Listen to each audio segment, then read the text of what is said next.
Welcome to a special edition of the Power Connector podcast. I'm your host, Derek Dickow, and today I have the privilege of interviewing a dear friend and Michigan State basketball legend, Gregory Kelser. From winning an NCAAA championship at MSU to a successful career in the NBA, and now serving as a broadcaster for the Detroit Pistons for more than 35 years, Greg's career represents excellence, discipline, and hard work. More than his professional accolades, Greg's true passion is supporting underserved children in our community through the Greg Kelser Basketball Camp, where he's been actively giving back for more than 48 years. Today, we're talking about leadership, high performance, and what it really takes to win in sports, in business, and in life. I'm honored to welcome Special K, my dear friend, Gregory Kelser. And if you don't know his day-to-day job, Greg is the color commentator for the Pistons and has been doing that. That's been 30 years now. It's my 39th year with the Pistons and my year. 41st year overall broadcasting. I told you I'm old. Not lying. Greg, part of what, this is a small business, everyone in here is a small business owner. Part of what we went through today was the process of understanding goals. Before we move on to this, which is an important part of our segment, I would love to get your sense at the highest levels in sports, everything that you have done has been goal oriented. Right. So as a small business owner, sometimes we can have challenges for like, how do we accomplish so much in one day? It's like, we say drinking from the fire hose. There's too many things to do. How have you found a way to balance creating a lofty goal for yourself of making it professionally, but then transitioning into this world? But how have you been able to manage goal setting, big and small? I think the biggest thing for me was being the son of Walter and Verna Kelser, my parents, who were tremendous role models. My family was small. I have two brothers. I'm the oldest by 8 years, so I was an only child for quite a while. But the one thing that my parents always instilled in me, I was born in Panama City, Florida in 1957, height of segregation and inequality as you would imagine at that time in this country. But I had two parents who always instilled in me belief in self and that I could do whatever I want if I was willing to work hard enough, be dedicated and disciplined. I remember those words from a very young age. So they were really ingrained in me. And setting goals was always something that was important too. My parents wanted me to be a good student. I attribute anything that I've ever accomplished to them in those early lessons and the confidence that they were able to instill in me in the face of a society that said, no, you can't. My parents said, yes, you can. But they also made me understand that everything has a process. Everything or anything that you might want to achieve, you don't just say it, snap your fingers, and have it happen. Everything, no matter what, there would be a schedule of work and trials and obstacles and pitfalls and all these other things that we all know about in our daily lives and endeavors, and how you get over those and your fight to get over those will determine where you go and any success that you might have and any goal that you might achieve. And for me, it started with my parents demanding that I perform in the classroom to a certain level. They were non-compromising about that because they understood better than I did at the time that education was going to take me a good ways and that without it, I might be stuck.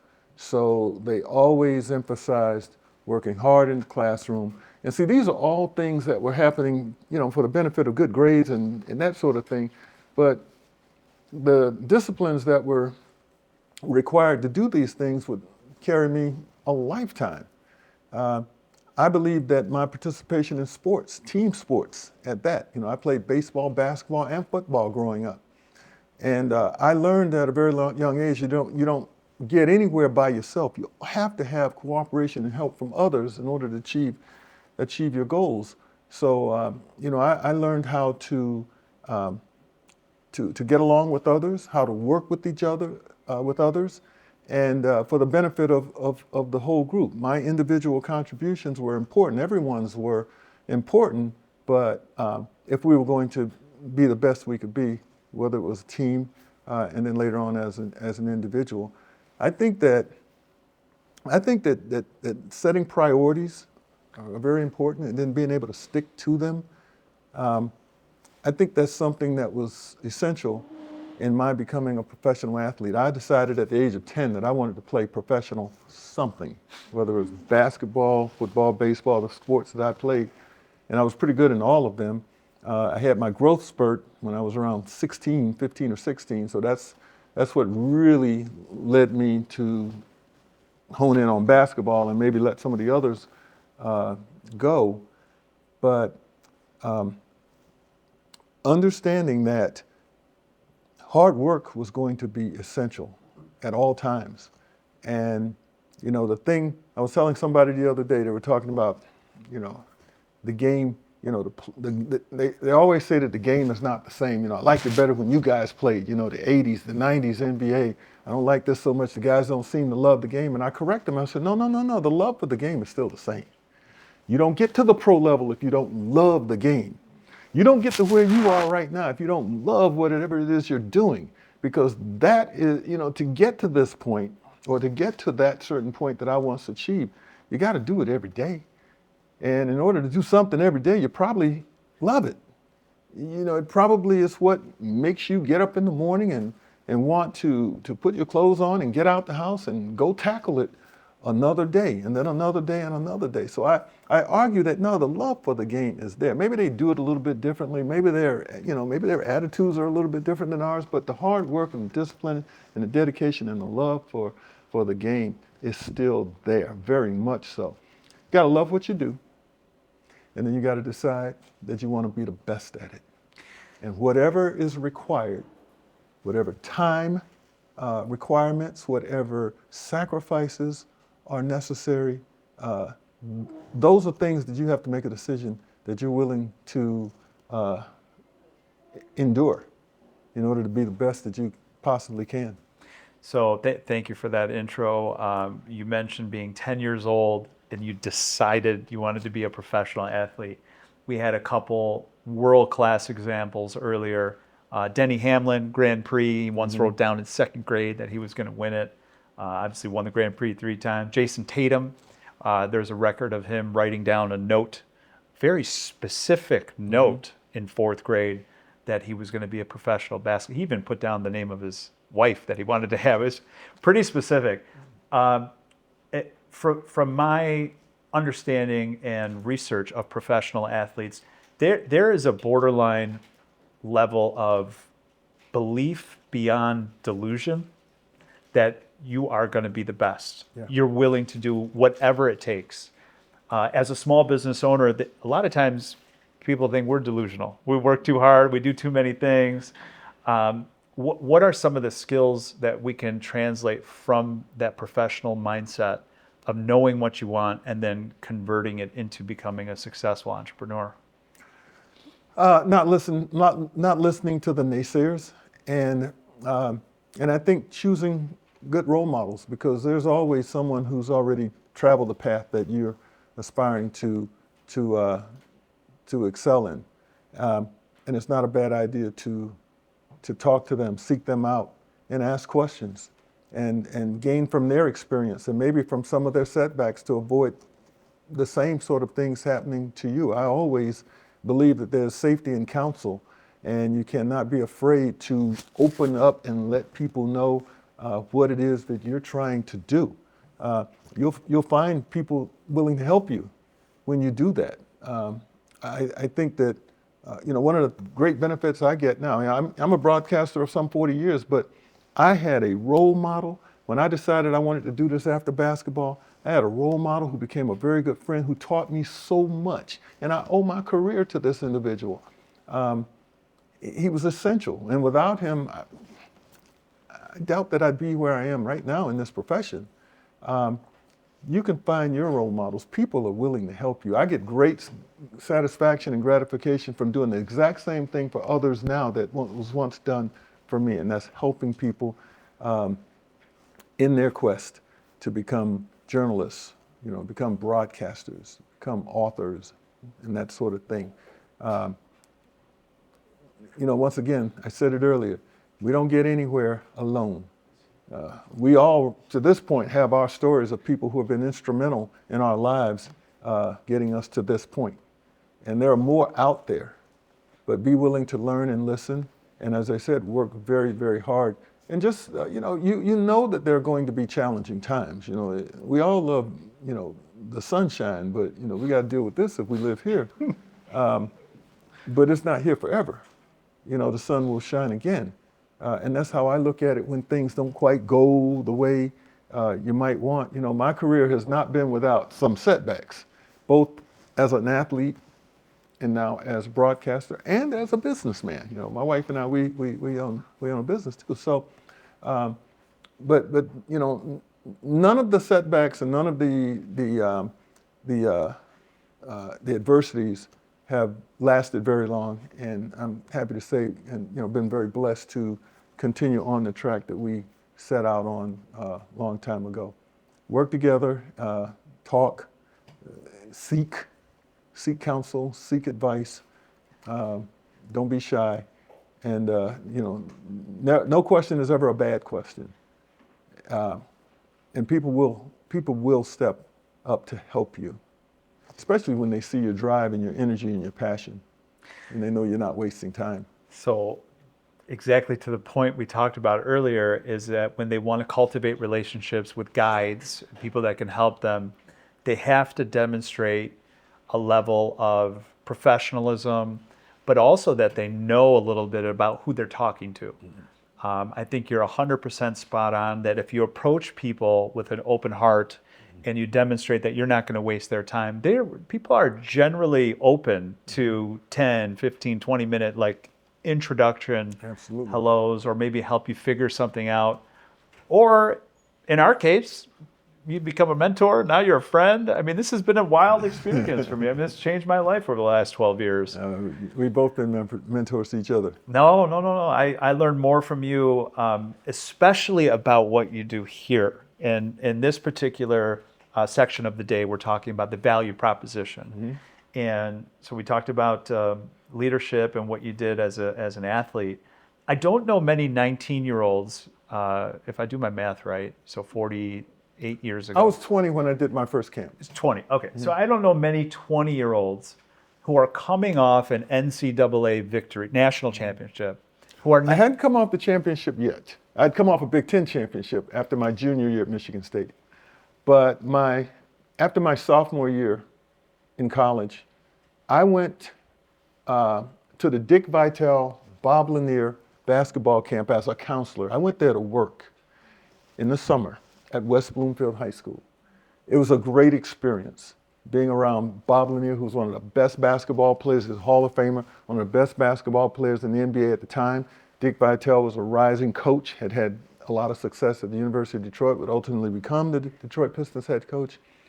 In working that camp for 2 weeks, I came away saying, I can do that. And the next year, which was the year between my junior and senior year at Michigan State, I started my camp at the Jewish Community Center in West Bloomfield, and the rest is history.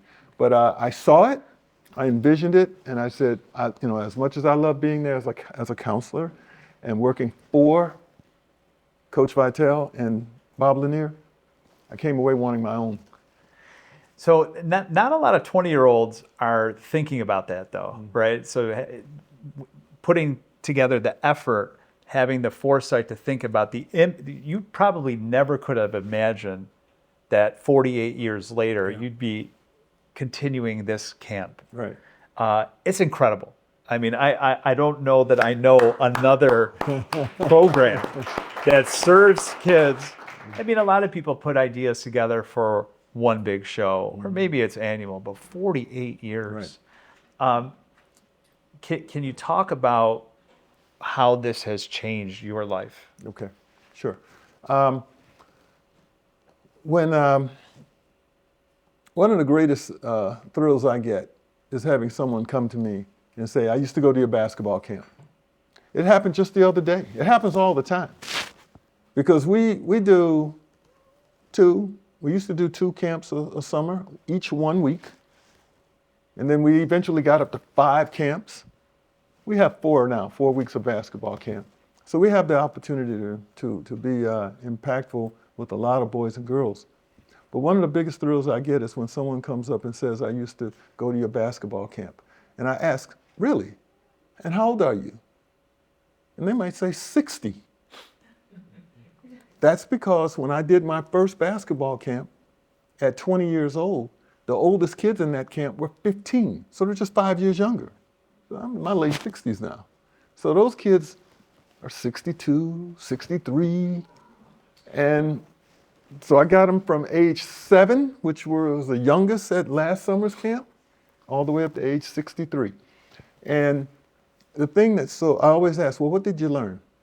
And no matter the age, they'll always tell me something that they learned, something that they took from camp that helped them change their attitude towards their education or have a better sense of respecting one's elders, or the importance of choosing the right role models and friends and all of these various things. Very few say that they got a better jump shot or learn to dribble, because for most of us that doesn't matter anymore.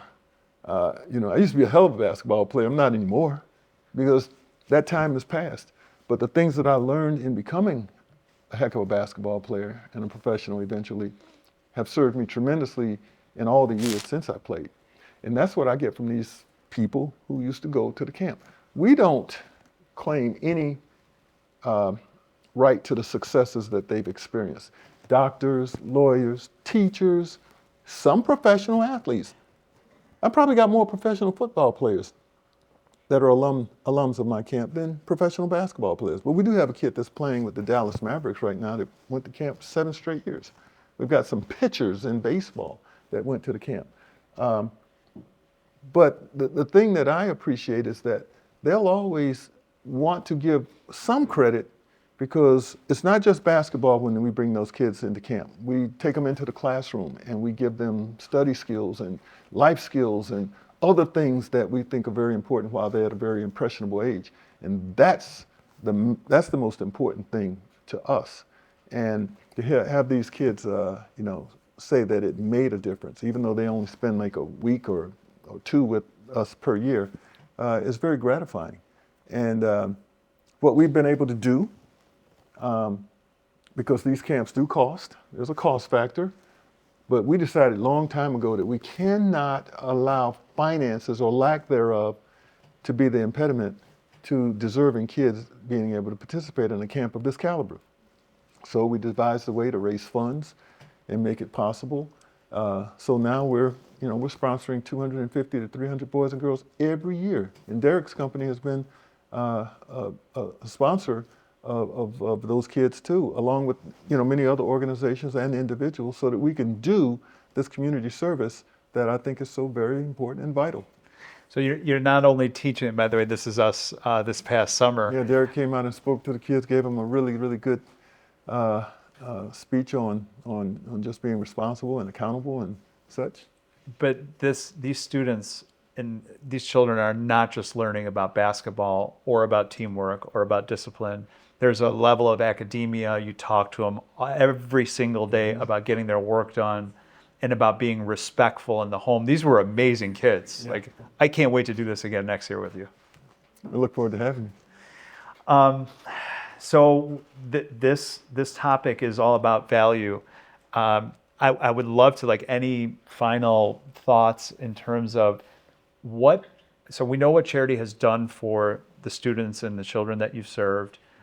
You mentioned some of them are in their 60s. Some of them might have grandkids that have gone through your program. Yes, yeah. At that time, or as of today. Are there, in terms of small business, sometimes we can't always write the big check, but we can invest time back into the community. How would you recommend some of the owners here to consider allocating time? Like how do you're busy. You're on the road for would it be 50 games a year with the preseason? 41 games a year, and 42, 43 with the preseason. With preseason, and then it looks like we're going to the playoffs this It does. year. So It does. It looks very much like that. Let's get excited about that. I mean, how often are you investing your time into this give back that you do for the community? Well, I think it's very important to give back. I'm, like Derek, I am a public speaker. I give seminars, and I get paid for that. And I get paid handsomely in most cases, at least I try to. But I also understand that in that goal to maximize my time and my experiences and that sort of thing, I do understand that it's very, very important to volunteer and to give of your time as often as you can. I will set, if I were, so inclined, I'd be volunteering every day.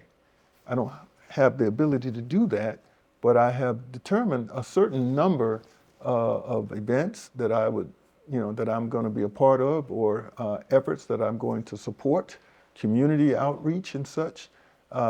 You have to decide that for yourself. Only you know the schedule. But I think it's important to do it. And even if it's just one thing, one thing, you can make a tremendous amount of difference if you show up with the purpose and the right mindset that you're going to be impactful. You can do a great deal in one setting.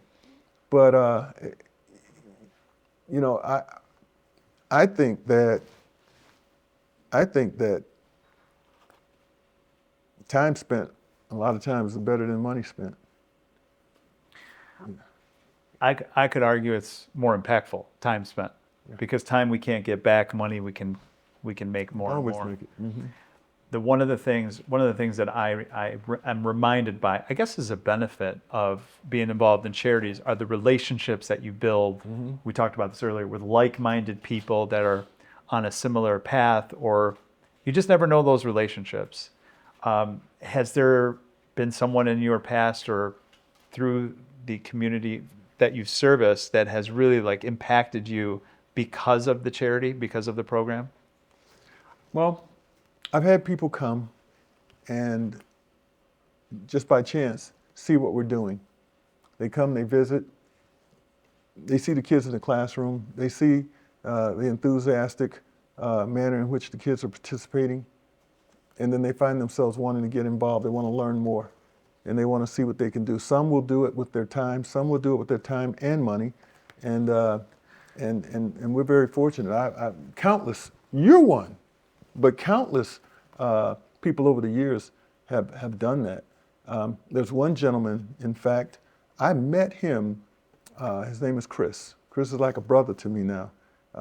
He lives in Lansing. He's the executive director of the Michigan Osteopathic Association. He's held many other jobs and titles. But he and I got to know each other because I used to see him almost at everything that I would do, volunteer. And I'd see him. And, after a while, we came together like, you're here again? That sort of thing. Well, through that, he has become, as I said, a great friend. He has become a great supporter of my program. And I've been the best man in his wedding, godfather of his son, and all this other stuff. And it all came from just this shared desire to want to help. And that's how he lives. And I've been inspired by that. I've seen other people do far more than I've done, but I've learned from them. And I'll tell you the story about this gentleman who I mentioned just a while ago. His name is Charlie Neal. Charlie is the one who's responsible in my mind for my broadcasting career. Charlie was a local broadcaster in Detroit in the late 70s when I was at Michigan State and we were making our run through the tournament. And he was in the back of a room just like this, a press conference we were having after our first victory in the 1979 NCAAA tournament. So we just won this game. We're in Tennessee. We had 4 more to go if we were going to win a championship. And I spotted him in the back of the room because I recognized his face and I admired his work on television, but I never met him. So when the press conference was over, I made my way to the back and sought him out and introduced myself. And I said, I admire your work and I just wanted to introduce myself. And when we shook hands, as he extended his hand, he had like 3 or 4 bracelets on. Beautiful bracelets, silver, just shining, sparkling. And, I'm 21 years old, still kind of naive and everything. And I said, wow, I looked at the bracelets. I always had this thing for bracelets. And I said, can I have one of those? Charlie said, without hesitation, he said, tell you what, if you win the national title, if you win the NCAA tournament, I'll give you 2. He had like 6 on. He said, I'll give you 2.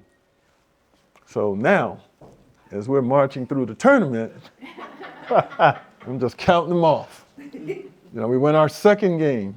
We beat LSU. They were ranked number 7 in the country. For reference, we were ranked number 3. Then we beat Notre Dame in Indianapolis. They were ranked number 2. Now we're in the Final Four, and we're facing the University of Pennsylvania Quakers. They had upset a bunch of teams. They were kind of like a Cinderella story, and we dispatched them. Now we're playing the last game against the Indiana State Sycamores and the great Larry Bird. They're undefeated. They're 33-0, and they were ranked number 1 in the country. And that night, Derek mentioned the most watched game of all time, basketball. It's still that. 46 years later, still that. Everybody was tuned into that game. And we had a great game that night, and we played, we played solidly, and we got the job done. Indiana State came in 33-0, but they left 33-1. And when we're in the locker room and we're spraying Coca-Cola on everybody, it dawned on me, I got 2 bracelets coming. I couldn't wait to get back to Detroit and find Charlie so I could get my bracelets. And sure enough, 2 or 3 weeks after I got back, I saw him. He had the bracelets on without saying anything, he just rolled his sleeve up. He says, go ahead. And I looked them over really good and picked out what I thought were the 2 nicest bracelets. Well, from that came this friendship. From that came this eventual mentorship. I went to school and studied criminal justice because I thought I wanted to be a lawyer. I thought I wanted to be a defense lawyer. But in hanging with him and being a friend with him and seeing the broadcast business from up close, I decided that's what I want to do. So my degree is in one thing. I never worked a day in my field of study. But I always tell people, no matter what, go to school, get the best education you get, because whether you ever work in that field or not, who knows? Opportunities may come that take you on a different path. But the disciplines that are necessary to get a degree or to achieve in school will carry over in any curriculum, any career. So Charlie, he began to mentor me. While I'm playing professional basketball, I'm starting to pave the way, the path to transitioning to broadcasting whenever my career might end. So, I talk about, and he could see it. He could see my enthusiasm. He could see, I was serious about what I wanted to do. So he really, dug in with me, taught me so much. So much so that when my career did in fact end, and I was still trying to weigh it out if I wanted to play another year or hang in there another year or whatever, I finally decided, no, I'm ready to go ahead and embark upon my second career. I'm ready to do this now. I had some injuries and everything that kind of shortened my career anyway, but it made my transition from professional sports to something else a whole lot smoother because I was prepared. And I owe it to him for helping me prepare. That's why I say I know there are people out there that are eager, who've had success, who walked the walk you're walking now, and know a little bit more than you do, who are ever ready to help you if you just show them or demonstrate that you're ready and you want it. So Charlie is the reason why. You gave us a lot. I want to unpack a couple highlights in that last segment. You demonstrate to Charlie that you're serious, you say to him the most epic line, "I admire your work and what you do," and you ask him for a couple minutes, maybe ask some questions, or just get a sense of what he's done to see if it could work for you. Does any of that sound familiar? Did we talk about this before we sat down? No. Thank you. Thank you. Thank Greg, you. This has been great to reinforce what we've been talking about with relationship building. Demonstrate people that you're serious, do some research, be authentic. I think that's one thing that I've admired about how you present yourself, not just on TV, in everything that you do. This is one of the most authentic humans I have ever met. And so I can understand if you went to Charlie as a young man, you were authentic, you were eager, and he sensed that from you. And so I think that's a big takeaway for us as well. But finding the right guides, the right mentors along the way has really been a difference maker for you. And I'm proud to call you a friend, a mentor, and Yes, indeed. somebody that I look forward to spending the summer, especially out on that golf course with. Yeah. I've got this guy's been playing like 2 or 3 years, and he showed me a few things, kicked my butt a little bit on this. I've been playing far longer than that, so I owe him. You owe me nothing. This has been incredible. Greg, thank you so much for your time. Thank you. I wish you all the best in whatever it is you're doing. I'll tell you one thing though, you're gonna be fine. You're gonna be fine because you're here, This says something about you, because you could be anywhere, but you've chosen to be here, learning, developing, getting better, getting wiser. And it's that attitude and it's that willingness to sacrifice and travel in this type of stuff for the sake of what you're trying to do. So you're going to be just fine. I have no doubt about that. I wish you all the best. God bless. Thank you, Greg. Fantastic.